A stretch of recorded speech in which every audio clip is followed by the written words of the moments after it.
Halo, berjumpa kembali dengan saya, Tantan, di kanal Tekstur, Taxation Literature. Dan semoga para sobat dan besti kabarnya selalu dalam kondisi sehat dan baik selalu. Pada video kali ini saya akan membahas mengenai aturan baru dari PMK 11 tahun 2025. Secara garis besar, PMK 11 ini mengatur tentang tarif DPP nilai lain yang biasa kita berikan kode faktur kode 04.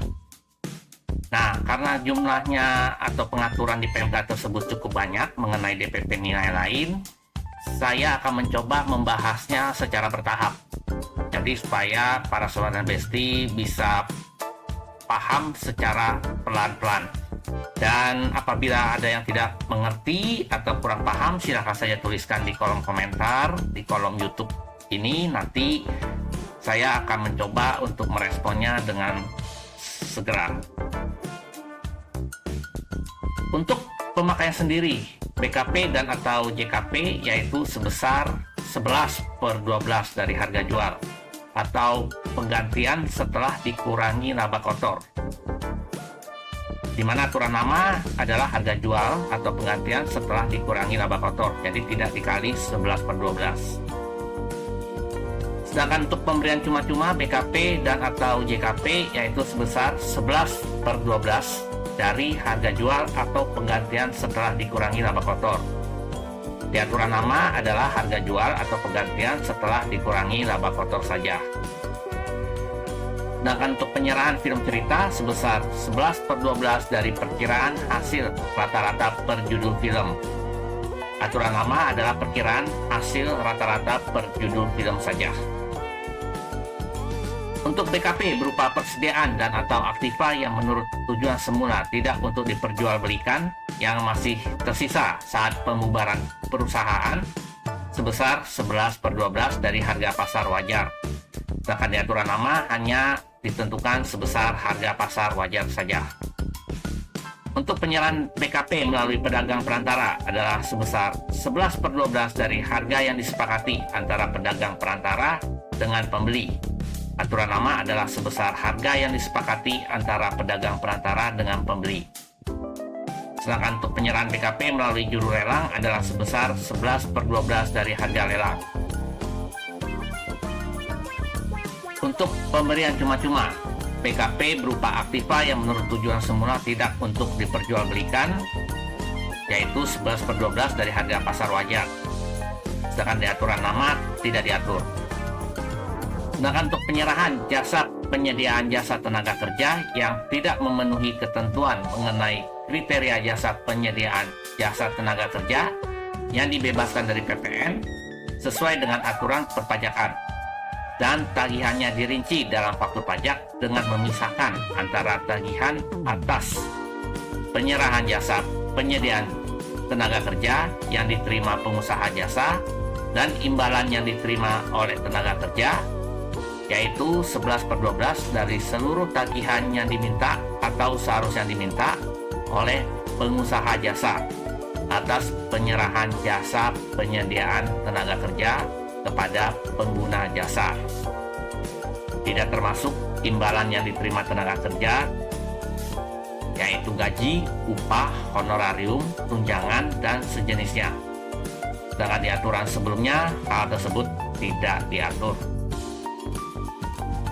Untuk penyerahan jasa di bidang periklanan yang terkait dengan penyiaran yang tidak bersifat iklan oleh perusahaan periklanan, production house atau pihak lainnya yang diserahkan kepada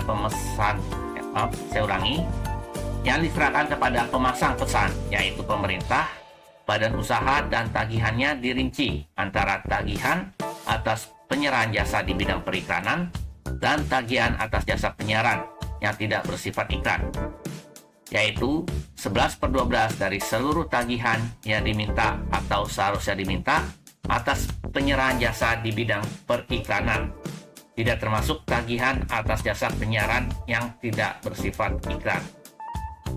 Sedangkan di aturan lama tidak diatur. Untuk aturan lama bisa kita referensikan di PMK 121/PMK 03 tahun 2015. Sedangkan untuk pemanfaatan film cerita impor dari luar daerah pabean di dalam daerah pabean terutang PPN. PPN terutang tersebut dipungut saat impor media film cerita impor. DPP yang digunakan untuk menghitung PPN terutang yaitu nilai lain yang ditetapkan sebesar 11/12 dari 12 juta rupiah per kopi film cerita impor. Atas penyerahan film cerita impor dari importir kepada pengusaha bioskop terutang PPN. DPP yang digunakan untuk menghitung PPN terutang adalah nilai lain sebesar 11/12 dari 12 juta rupiah per kopi film cerita impor dan hanya dipungut hanya sekali untuk setiap kopi film cerita impor.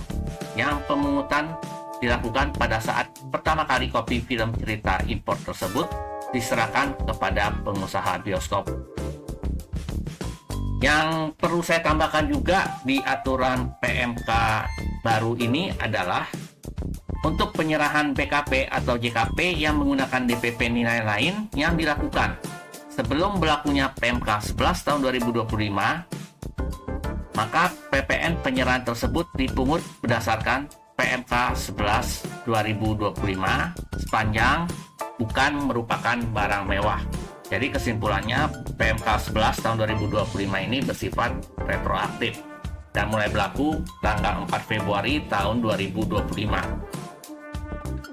Nah, yang perlu saya tekankan juga di sini adalah penentuan DPP nilai lain ditentukan sebesar 11/12 karena jika kita lihat dengan apabila dikalikan dengan tarif PPN yang baru yaitu 12%, maka tarif efektifnya tetap sama yaitu 11%.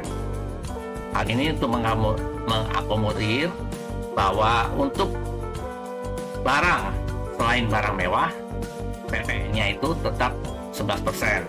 Jadi kita menggunakan tarif efektif nanti jatuhnya tetap 11%.